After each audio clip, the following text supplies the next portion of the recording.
Lakh lakh dollar খরচ করে ইরানে হামলা চালাচ্ছে আমেরিকা। বিপরীতে ইরান দেখাচ্ছে সস্তা শাহেদ ড্রোনের জাদু।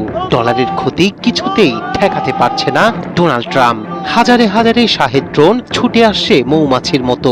ঠেকাতে গিয়ে মিলিয়ন ডলারের ইন্টারসেপ্টর জ্বলে যাচ্ছে। দিন শেষে ভারী হচ্ছে আমেরিকার ক্ষতির খাতা। আমেরিকাও এনেছে সস্তা ড্রোন, কিন্তু সময় গেলে যে সাধন হয় না মার্কিন বাহিনী তা ভালোই বুঝতে পারছে। চলমান যুদ্ধ পরিস্থিতিতে আক্রমণ চালাতে ইরানের তরফ থেকে বেড়েছে শাহেদ ড্রোনের ব্যবহার, যার কারণে নিজেদের সামরিক নীতি পুনরায় বিবেচনা করছে আমেরিকা।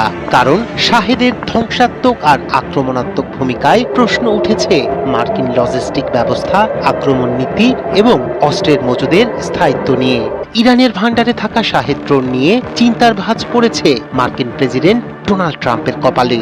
ড্রোনটিকে তিনি উল্লেখ করেছেন সস্তা, দ্রুত ও প্রাণঘাতী অস্ত্র হিসেবে। কারণ তেহরান বারবার গুরুত্বপূর্ণ অবকাঠামোর বিরুদ্ধে বড় আকারের ড্রোন হামলা চালিয়ে দেখিয়ে দিয়েছে বিপুল সংখ্যক আক্রমণ চালানো হলে ভেঙে পড়তে পারে আমেরিকার মতো শক্তিশালী দেশের জোরদার প্রতিরক্ষা ব্যবস্থা। মূলত ইরানের সামরিক নীতিতে বিভিন্ন সংঘাতপূর্ণ এলাকায় আঘাত হানার জন্য ব্যবহার করার জন্য অধিকারে উৎপাদিত, সহজে ব্যবহারযোগ্য আক্রমণাত্মক শাহেদ ড্রোন। সাধারণ দীর্ঘ দূরত্বে যেতে পারে এ ধরনের ড্রোনগুলো। এগুলো মোকাবিলায় আমেরিকাকে বাড়াতে হচ্ছে যুদ্ধ ব্যয়। প্রতিনিয়ত আমেরিকাকে খরচ করতে হচ্ছে হাজার হাজার ডলারের ইন্টারসেপ্টর। তবুও মিলছে না শাহেদ ড্রোনের মতো দুঃস্বপ্ন থেকে নিস্তার।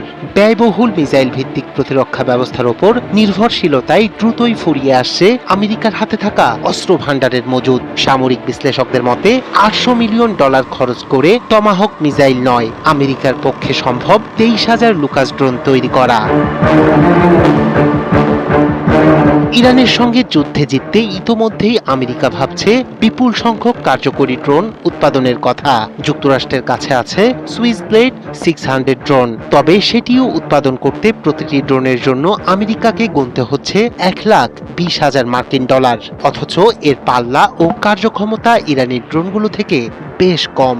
যেখানে স্বল্প খরচে তৈরি ইরানের শাহেদ ড্রোনগুলো উঠতে পারে প্রায় 1240 মাইল পর্যন্ত।